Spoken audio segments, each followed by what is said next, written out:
Good evening, ladies and gentlemen. My name is Scott Nance. I'm the film critic for Access Hollywood. What did you think of Everybody Wants Some? Yes! So the follow-up question is, you want some too? Yes!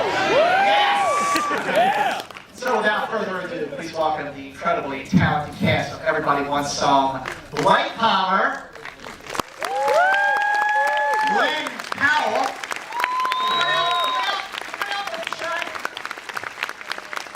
Wyatt Russell, Tyler Hecklin, and give it up, ladies and gentlemen, for the amazing, the one, the only writer, director, Richard Linklater, ladies and gentlemen.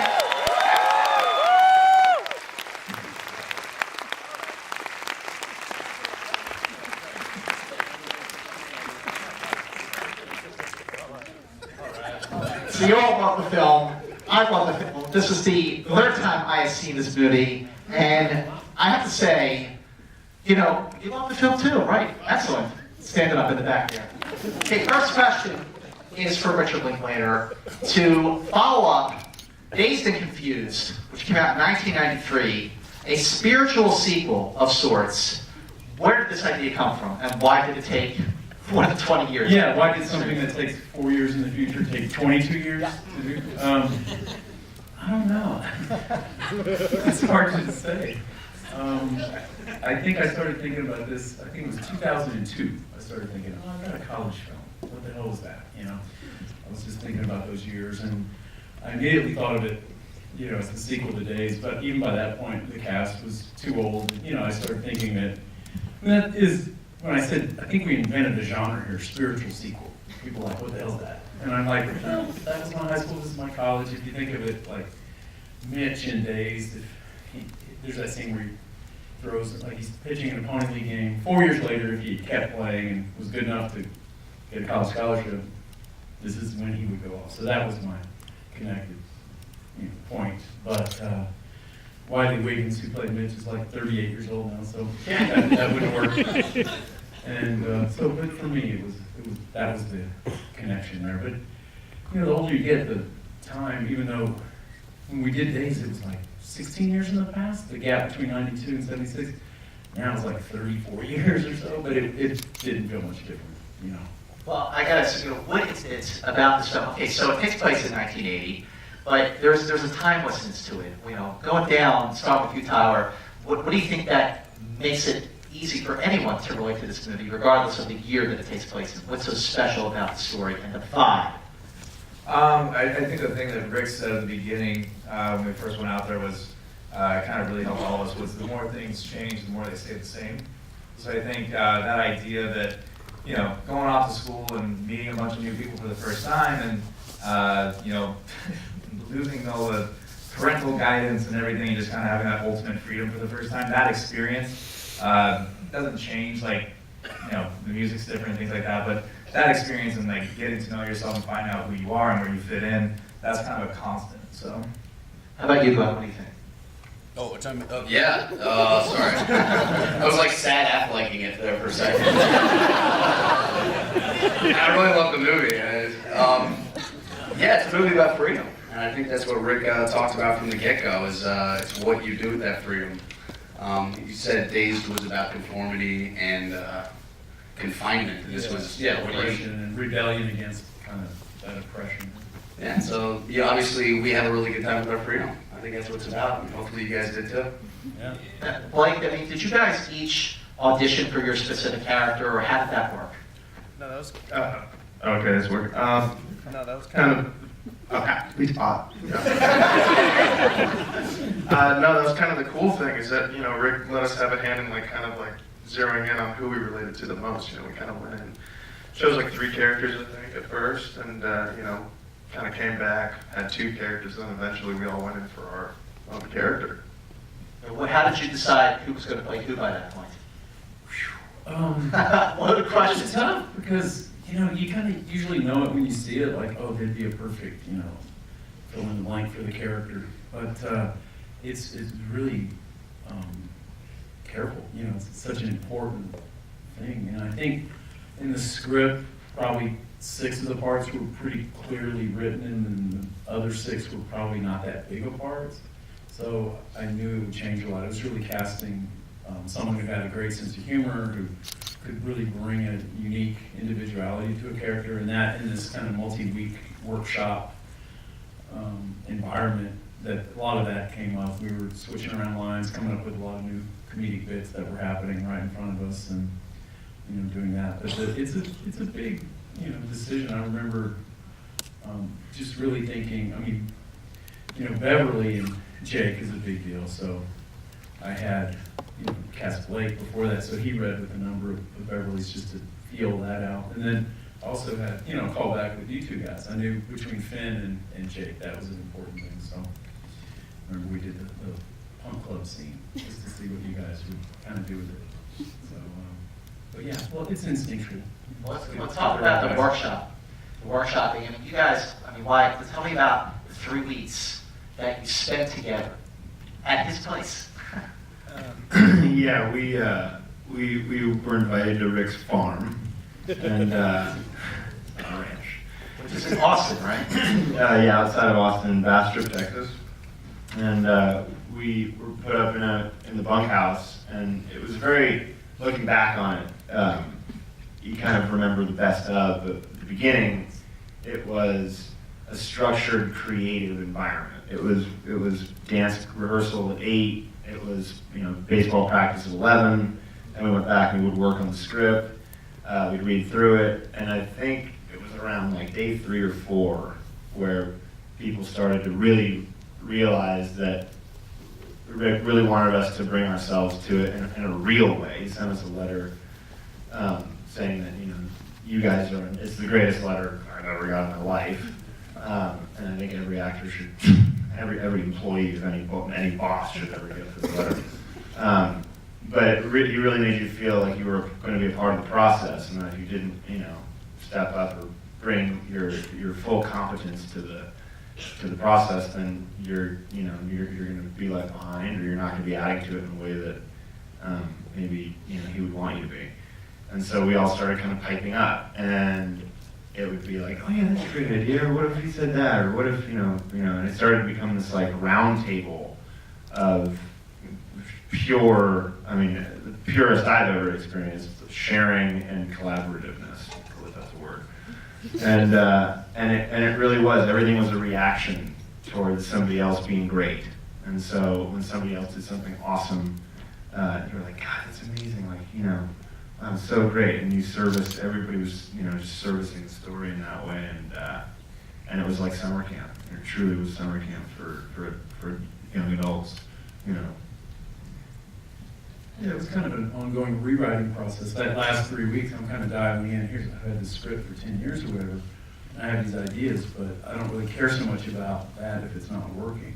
I had stuff in the script I thought was funny, but I saw it not taking off. With these 13 cast members, and if it's not achieving liftoff, I was like, the next draft, that stuff's out, and new stuff is taking its place. I cut someone's lines and said, I don't think your character would say that, but this guy would. But no one ever said like, oh, that sucks, you're cutting my lines. Like some actors might be line counters, but that wasn't the case because they knew that gap would get filled with something else. Right. So I think we quickly started trusting each other in that process, that we were kind of dialing in on something. Well, because you're spending 3 weeks together and you're really bonding as friends too, because I feel like there's no way a movie like this would work without like the genuine bond and genuine chemistry that you all have making this movie. And the process by what you're talking about, like what were some of the great moments that we saw in the film that came out of that workshopping process? All of it. So much. I think the confrontation between Willoughby, once we, a lot really leads up to it. There's one scene on the baseball field, but it's actually very important. You see a lot of storylines lead up to there, and you get to know a lot about the guys, and you understand retrospectively kind of the pecking order that exists. But it kind of, McReynolds, Tyler's character is, the de facto team leader. He's the best guy on the team. most think, and the new guy is kind of challenging him, you know, he's standing out. So we built that up, you know, in a funny way, you know, through the rehearsals. I mean, it was written as that, but it needed more, and so we added a lot to that. You know, Tyler, oh, you know, all the guys that played ball, so that we all started with Justin Street, who played the crazy, you know, Niles guy, you know, and he's like, he's not that guy, but he goes, yeah, I know that guy, you know, every team has one, you know? So he kind of took off in that direction. I think Tyler just had to kind of meet him halfway in a team leadership confrontation that sort of had to happen. If that guy had any hope of being a teammate, you know, you have to kind of check him like that. So, you know, that's just something that got built up. And even the reconciliation at the end, I hadn't thought of that. And I think that was that on the day when we were shooting? He goes, hey, let's, you know, I'm gonna do this thing where he comes back and says, good hit. And I was like, huh. Yeah, let's do that. I was like, That's maybe. that Rick makes when he hates an idea. Yeah, I was like, So I was just processing it. And then when we shot it, we made time in our tight, you know, schedule. I was like, let's get that. Okay, let's do that. And then it's really important. It's really important to that thought that he could eventually be a teammate and not make it through the semester and not be around for the season. It gives you hope for that character. Yeah, I remember Justin and I were sitting at lunch going like, so do we mention it to him again? Like, do we bring it up again and maybe we can try to get it? This is our last day at the baseball field. It's now or never. Yeah, well, we got it.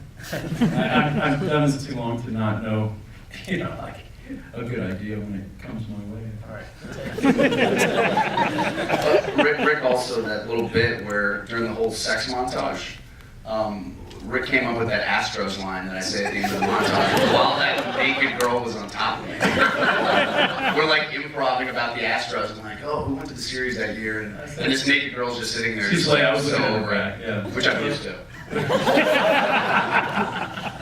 How fast did you shoot the movie? You know, we had just enough time and money to make the movie. You know, it was low budget. You know, like often I'm up here going, oh, I have 23 days. You know, you show up in the morning, you're half a day behind. It's terrible. But this was like, how many start schedule? 36? 30? Remember? I remember a call sheet. It was like 30-something days, but it was enough. You know, just enough. So by the end of the shooting, I mean, especially Tyler and Glenn, how great did it feel to cut your hair and shave that mustache off? Well, that was quick. I left the stash for a while. You did. Well, no. I shaved the stash. Well, look, I mean, I grew up with a mustache for the press tour, and then I saw Eddie the Eagle, and I looked exactly like him. I get used to looking at these guys because, you know, usually if they had wigs on or hair or mustache, you know, so I don't see them when they first arrive on the set. I'm usually doing something else, and then by the time we're starting to rehearse or go through the day, they look like their characters. Wow. So I get used to that look, but every now and then see them, you know, without their, you know what I mean? But they were a funny-looking group. They had these great stories like, we'd work at night and they'd all go out to a diner or something late night. They'd walk up looking like, you know, with those mustaches and long hair, and people would just look at you guys. Okay, who are you guys? What are you doing? I think there's a funny story where What we're all club are in the you van. part of? We're all in the van. Oh my God. That's up. Let's hear it. It's a dark story. Well, I didn't have one with a mustache. Somebody with a mustache did. Well, we just shot that watering hole scene, and so we're all in bathing suits, and now we're all in white robes, and most of us have mustaches. and we're in a white van, and we pull at a stoplight. There's like this hot girl at the stoplight, and they open the van door, and we start waving at this girl. In the car next to us, it's just a bunch of mustache dudes in robes. So bad, she was so freaked out. You know, as far as the music goes, I mean, yeah, of course we all love music from the 80s, but to dance and make it look like you really know what you're doing, I mean, did you have like a choreographer so you like looked cool? It was dance lessons as much as choreography. It was getting these guys out on the floor, you know. That was fun for me to watch. Well, I want to open up to the audience. I'm sure people have some questions. Yes, like you, but back. Hang on a second. Since you're in the front row. This question for Mr. Linklater. I'd love to hear more about your storytelling process and how this piece was really unique. I felt refreshing because it was more character-driven than conflict-driven. That's not really unique for me. Yeah, it was just, always saw this as just a long weekend in these guys' lives. The conflicts were subtle, between them. That I don't really think that way. I just thought of like the energy of these guys, bonding and what goes on. And so I think you can make a film about that. When people ask, well, what's the plot? I go, well, let me tell you the characters and the story and the storylines and how they all go through those days. To me, that is the story. But I don't know if I don't know if that qualifies as a plot. But so storytelling can be anything. Cinema's open for a while. I see you raising your hand right there. Nice and loud, please. Say I swung an axe, and the ball ended up in 2 pieces. However you want to figure that out. We saw it with our own eyes. It's in slow motion, so I don't know. Like we said, low budget. You can't CGI this stuff. So. Well, so yes, you saw right there. What was your inspiration for the character of Jay? He looks like a picture of like your dad in college. Like really thick. Of Jay. I don't know, you guys want to call Jay, Justin on the phone? Yeah, call it Justin. And I was Willoughby. No, I just mean in general, like the film. Like, did you have like a picture, like a silly picture, and like just make this into a person? Like, For Jay Niles? Yeah. Oh, sorry. Well, No. they kind of- Yeah. He was just looking at you. You can answer that question. But no, it's kind of the actor. I knew Justin had pitched for a college team where I lived, and he played a little pro ball, and I ran into him once at a restaurant, and I knew him a little bit. And he came over, we talked for a while. He told me he was acting, he was in a play. I was like, oh, interesting, a guy like that, going from sports to acting. I just kind of admired it, but I never thought a year and a half or whatever later I would have a part for him, But it just happened that way. And he came in, and I talked to him just about Jay. He's like I said earlier, yeah, I know that guy. And he just ran with it, He just ran with that character. I don't know another way to put it. Grew his mustache out, got the hair, just kind of dialed in. Got the shades right, the pants. But that look came out of kind of him. Yeah, but it was a look you could achieve at that moment. I gotta ask why. I gotta ask you. Your character's name is Willoughby. I get it. What is your favorite episode of The Twilight Zone? That's funny because I did watch a bunch of Twilight Zones after I read that. There was one Twilight Zone where he is like a test pilot. You know that one? He's the Where is everybody? First episode. Yeah, he's in the town. He's in the town, and it's like they're testing him as to and you find out that they're testing him to be a test pilot, but he's just going through like the hell of what it would be Yeah. what it would be like to be alone. They're all howling. Yeah, The Twilight Zone generation. Yes. Every single episode. But a friend of mine actually did that. Betamaxes were new. They were expensive. This is in 1979, $80. They were like $1,000. And even the blank cassettes were expensive. But a friend of mine taped all the Twilight. The first thing he did when he had a Betamax was to tape every Twilight Zone episode. So, My parents were cutting edge. We had a Betamax. Yes. Okay. Yes, to the back there, you. Nice and loud, please. Rick, I'd like to know how long it took you to make this movie, and in the evolution of your career, were you thinking about it when you were making Bernie or Boyhood? Thank you, Robin. Yeah, like I said earlier, I had this idea. It was 2002. Strangely, with Boyhood, they started at the same time. I thought of Boyhood and this around the same time. The difference is I started shooting Boyhood every year, and this I started just thinking about my usual process. 3 years of just taking notes and filling up notebooks with ideas, characters, lines, songs, whatever. Wrote the script, rewrote the script, couple more years, tried to get the film made for 5 years, couldn't get it financed. You know, meanwhile, I'm doing a bunch of other films, but it was always on that burner. So when I did have that opportunity, and Megan Ellison asked me, like, well, what are you doing next? You know, she got this script and wanted to help get it made. So I was like, right on. You know, so it just, you know, things come together at the right time.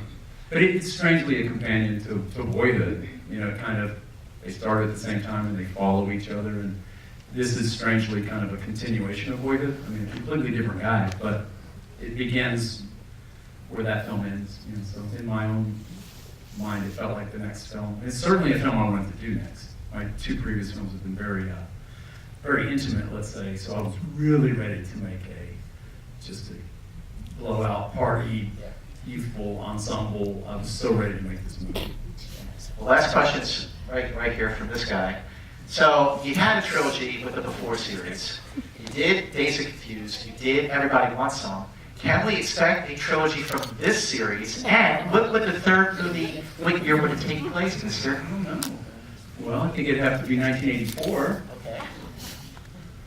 But come back in 22 years. Oh, I mean, pretty old. No, I don't know. I don't have much to say for 1984. I was completely underground by then in the 80s. All right. You wouldn't recognize, you wouldn't want to see that movie. Well, ladies and gentlemen, Everybody Wants Some is in theaters now. So what do you do when you want to spread the word about a good movie? You go on social media. So go on Facebook, go on Twitter, go on Instagram. I don't know if you're still using MySpace, whatever option it is. But please spread the word about Everybody Wants Some. Thank you so much. Thank you guys for being